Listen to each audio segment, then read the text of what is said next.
جی تو dear students, باب number سوم، ٹھیک ہے جی، سوئم باب جو ہے اسلامیات لازمی 9th کلاس سیرت النبوی، اس کا تیسرا سیگمنٹ، تیسرا حصہ ہے عام الوفود.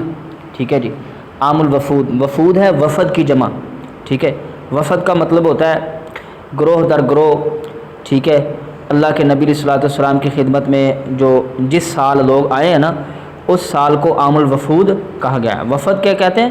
چند لوگوں کا ایک مجمع، اس کو وفد کہتے ہیں. چند لوگ جمع ہو کے جب کسی بھی کام کے عزم کے لیے نکلے تو اس کو کہتے ہیں وفد. چلو سب سے پہلے پڑھتے ہیں. عام کا معنی سال اور وفود جمع ہے وفد کی، جس کا معنی ہے لوگوں کی جماعت. ٹھیک ہے، یہ بالکل سادہ اور سمپل معنی کہ لوگوں کی جماعت. عام الوفود سے مراد وہ سال ہے جس میں پورے عرب سے کثرت کے ساتھ وفود نبی کریم صلی اللہ علیہ وسلم کی خدمت اقدس میں حاضر ہوئے. فتح مکہ، غزوہ حنین کے بعد، ٹھیک ہے، فتح مکہ اور غزوہ حنین کے بعد دور دراز علاقوں میں پیغمبر اسلام خاتم النبیین صلی اللہ علیہ وسلم اور آپ کے جانثار صحابہ کرام کے اعلی اخلاق کے چرچے ہوئے، اور لوگوں میں یہ شوق پیدا ہوا کہ ہم بھی اسلام کے بارے میں سمجھ بوجھ حاصل کریں. لہذا بہت سے علاقوں سے جوگ در جوگ وفود حاضر ہونے لگے. نبی کریم صلی اللہ علیہ وسلم مدینہ طیبہ آنے والے وفود کو عموماً مسجد نبوی میں ٹھہراتے تھے.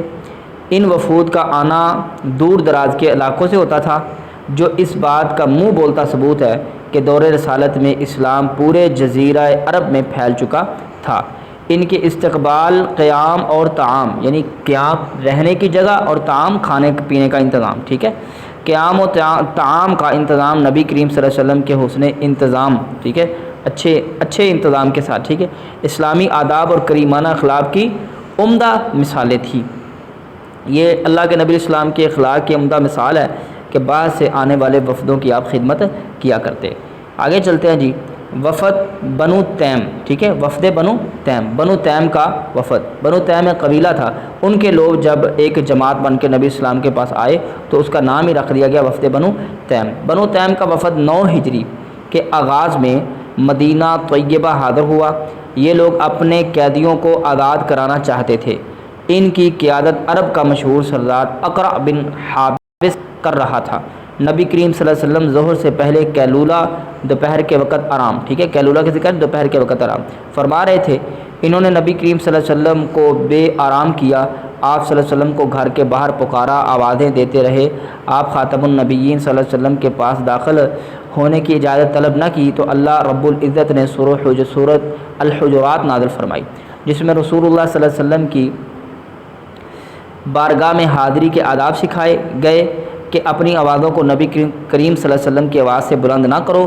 نبی کریم صلی اللہ علیہ وسلم کو یوں نہ پکارو جیسے آپس میں ایک دوسرے کو پکارتے ہو. ٹھیک ہے جی.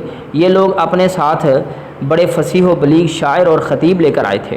ٹھیک ہے، اپنے ساتھ جو ہے وہ بڑے شاعر اور خطیب اور بہت خطبہ دینے والے لوگ جو بڑے چرب زبان تھے ان کو لے کے آئے، جن کے مقابلے میں نبی کریم صلی اللہ علیہ وسلم نے بطور خطیب حضرت ثابت بن قیس رضی اللہ تعالی عنہ کو جواب دینے کا حکم دیا. بطور شاعر، ٹھیک ہے، جو خطیب کے بطور جو ہیں وہ حضرت ثابت بن قیس رضی اللہ تعالی عنہ. یہ سوال آپ کا آ سکتا ہے جی کہ خطیب آپ نے کس صحابی کو مقرر کیا تھا اور شاعر کس کو مقرر کیا تھا؟ ٹھیک ہے، بطور شاعر حضرت حسان بن ثابت رضی اللہ تعالی عنہ کو پیش کیا کہ اٹھو اور جواب دو. اچھا، انہوں نے تسلیم کر لیا کہ آپ نبی کریم صلی اللہ علیہ وسلم کے خطیب اور شاعر دونوں اعلیٰ ہیں. ٹھیک ہے. اقرع بن حابس بارگاہ رسالت میں اتنا متاثر ہوا کہ اپنے آباء و اجداد کو، اپنے آبائی دین کو الوداع کہا اور وفد سمیت اسلام قبول کر لیا. واہ جی واہ. وفد سمیت جتنے لوگ آئے تھے سب کے سب نے اسلام قبول کر لیا. وفد نجران، یہ نجران عیسائیوں کا ایک وفد تھا، نجران علاقے سے. ٹھیک ہے، تو عرب کے علاقے نجران میں نصارہ بڑی تعداد میں آباد تھے. نصارہ کہتے ہیں عیسائیوں کو. ان کا ایک وفد حضرت محمد رسول اللہ صلی اللہ علیہ وسلم کے پاس مدینہ طیبہ آیا. یہ وفد 60 افراد پر مشتمل تھا. اچھا، ان میں 14 بڑے سردار بھی تھے. پھر ان سرداروں میں 3 افراد بہت خاص تھے. ان کے دینی اور دنیاوی معاملات وہی 3 افراد دیکھتے تھے. ٹھیک ہے، وہ 3 افراد جو سب سے خاص تھے، دینی اور دنیاوی معاملات میں وہ فیصلے وہی کرتے تھے۔ نبی کریم صلی اللہ علیہ وسلم نے اس وفد کا پرتپاک استقبال کیا، پرتپاک یعنی بہت ہی شاندار استقبال کیا۔ انہیں مسجد نبوی میں ٹھہرایا گیا، اپنے طریقے کے مطابق عبادت کرنے کی اجازت دی گئی، ان کی بہت خاطر تواضع کی گئی۔ یہ وفد حضرت محمد مصطفیٰ علیہ السلام کی نبوت کی خبر سن کر آپ سے مناظرہ کرنے کی غرض سے آیا تھا، ٹھیک ہے۔ لہذا ان حضرت عیسیٰ علیہ السلام کے خدا ہونے اور خدا کا بیٹا ہونے پر دلائل دینا شروع کر دیے۔ نبی کریم صلی اللہ علیہ وسلم نے تمام دلائل سماعت فرما کر ایک ایک دلیل کو رد فرمایا، لیکن وہ لوگ اپنی ضد پر ڈٹے رہے۔ پھر اللہ تعالیٰ نے نبی کریم صلی اللہ علیہ وسلم کو ان سے مباہلہ کرنے کا حکم دیا۔ مباہلہ کیا ہے جی؟ مباہلہ ہے جب دو فریقین کے درمیان کسی مسئلے پر اختلاف ہو اور دونوں ہی ایک دوسرے کو دلائل پیش کریں اور دونوں کسی نتیجے پر نہ پہنچیں، تو پھر ایک اگلی شکل ہوتی ہے، ایک ہوتا ہے مناظرہ، پھر ایک ہوتا ہے مباہلہ۔ مباہلہ کا یہ ہوتا ہے کہ آئیں میدان میں اللہ سے دعا کرتے ہیں کہ اللہ جھوٹے پر جو ہے سچے کی زندگی میں اپنا عذاب نازل کرے۔ تو اس طرح کی لعنت کی دعائیں ہوتی ہیں، ٹھیک ہے۔ تو اس مباہلہ والی آیت بھی قرآن میں اتری ہے۔ تو مباہلہ کا اللہ کے نبی علیہ السلام نے فرمایا آپ مباہلہ کریں۔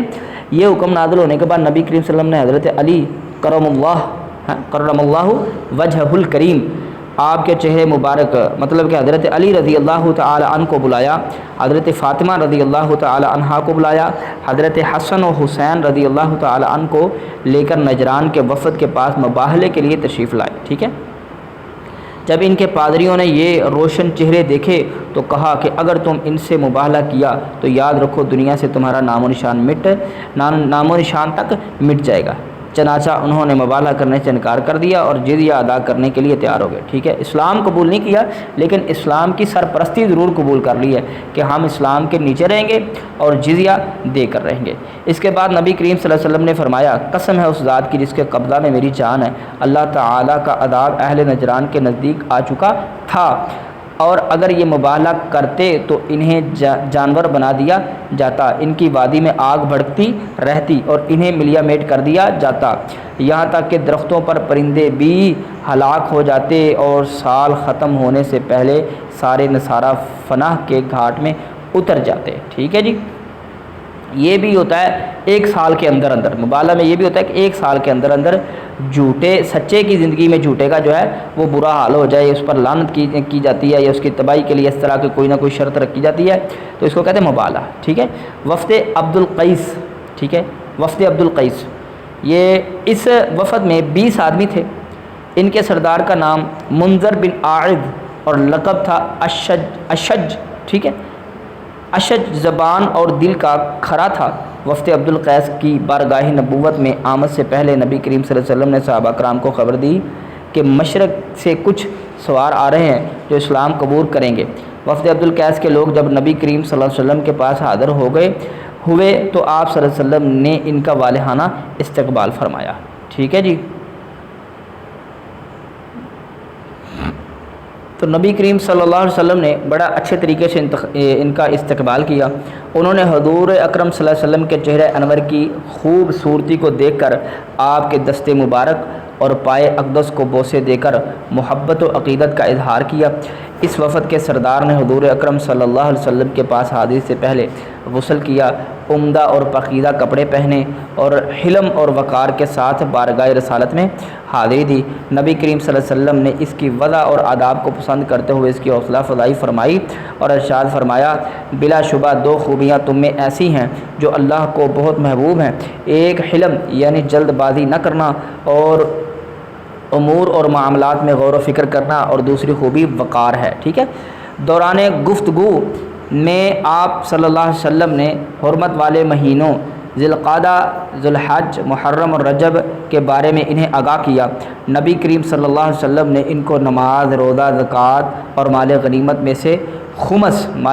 میں سے ادائے خمس کا حکم دیا۔ اچھا، خمس ہوتا ہے مال غنیمت کے 5 حصے ہوتے ہیں، ٹھیک ہے۔ جو 5واں حصہ ہوتا ہے وہ وقت کی جو ہے حکومت، اس وقت تو اللہ کے نبی علیہ الصلوۃ والسلام تھے، تو 5واں حصہ جو ہوتا ہے اللہ اور اس کے رسول کے لیے ہوتا ہے، ٹھیک ہے۔ تو اس خمس کی ادائیگی کا اللہ کے نبی علیہ السلام نے فرمایا کہ 5 حصے، جب بھی یہ بڑی جنگجو قوم تھی، ٹھیک ہے نا، جب بھی اسلام اور کفر کے درمیان آپ کا کوئی مطلب کہ مارکا ہو تو اس میں جو مال غنیمت ہو، آپ نے فرمایا اس کے 5 حصے کر کے ایک حصہ جو ہے نا وہ جو ہے وفاق کو دیں، یعنی اللہ اور رسول کا ہے، اللہ اور اس کے رسول کا ہے 5واں حصہ، ٹھیک ہے نا، وہ خمس کا آپ نے انہیں حکم دیا۔ نبی کریم صلی اللہ علیہ وسلم نے ان کے لیے دعا فرماتے ہوئے ارشاد فرمایا، اللہ عبدالقیس والوں کی بخشش فرما۔ یہ وفد 10 دن حضور صلی اللہ علیہ وسلم کی بارگاہ میں رہا، قرآن مجید اور احکام شریعت سیکھے۔ آپ صلی اللہ علیہ وسلم نے ان کو تحفے تحائف دیے، اشج کو بہت زیادہ مال عطا فرمایا اور ان کو جو ہے ان کو واپس جانے کی اجازت مرحمت فرمائی، ٹھیک ہے، ان کو آج واپس جانے کی فرمائی۔ اس سبق میں ہمیں نبی کریم صلی اللہ علیہ وسلم کی تعلیمات سے یہ درس ملتا ہے کہ ہمیں دوسروں کے گھر میں داخل ہونے سے پہلے اجازت طلب کرنی چاہیے، معاملات میں جلد بازی نہیں کرنی چاہیے، امور و معاملات کی انجام دہی میں غور و فکر کرنا چاہیے اور اپنی ذاتی زندگی میں وقار اور احترام کو ملحوظ خاطر رکھنا چاہیے۔ جی آپ جلدی سے جو ہے نا اس کی ہم مشق دیکھ لیتے ہیں، ٹھیک ہے، درست جواب کا انتخاب کریں۔ عام الوفود سے مراد ہے وفود کا سال۔ بنی تمیم کے سامنے نبی کریم صلی اللہ علیہ وسلم نے بطور خطیب کس کو پیش کیا؟ حضرت ثابت بن قیس کو بطور خطیب پیش کیا۔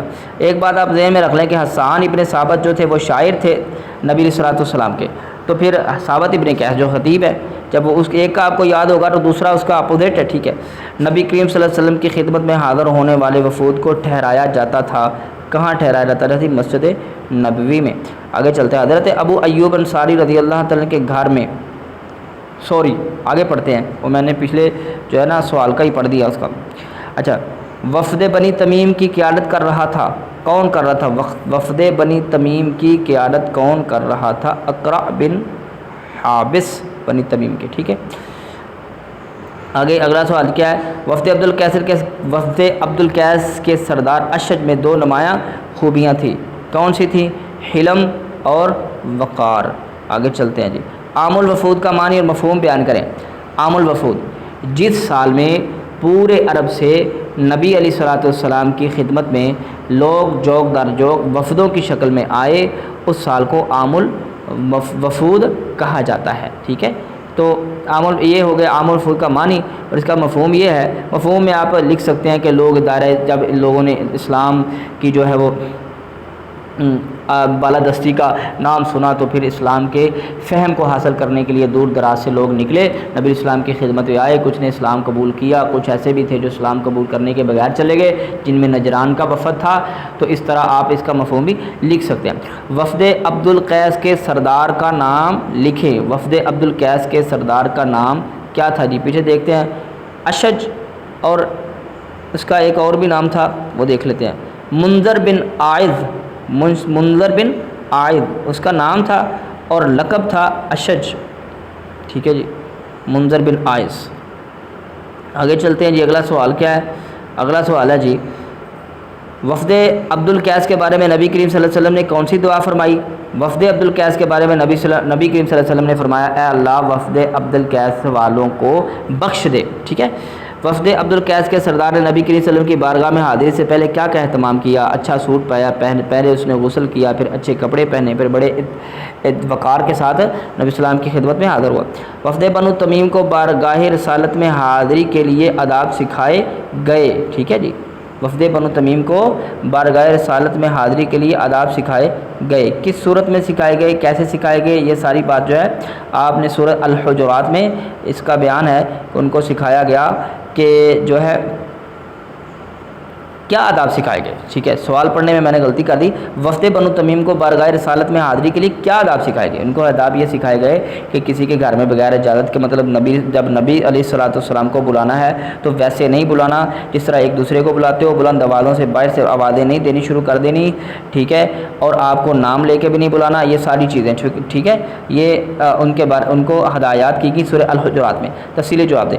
وفد بنی نجران کے بارے میں رسالت میں حاضری کا، اچھا، اور وفد بنو نجران کے بارگاہ رسالت میں حاضری کا حوال بیان کریں۔ یہ آپ نے سارا حوال پڑھ لیا ہے، آپ زیادہ سے زیادہ پیچھے سبق کو پڑھیں بار بار، تو پھر آپ کو جو ہے وہ یہ پتہ چلے گا۔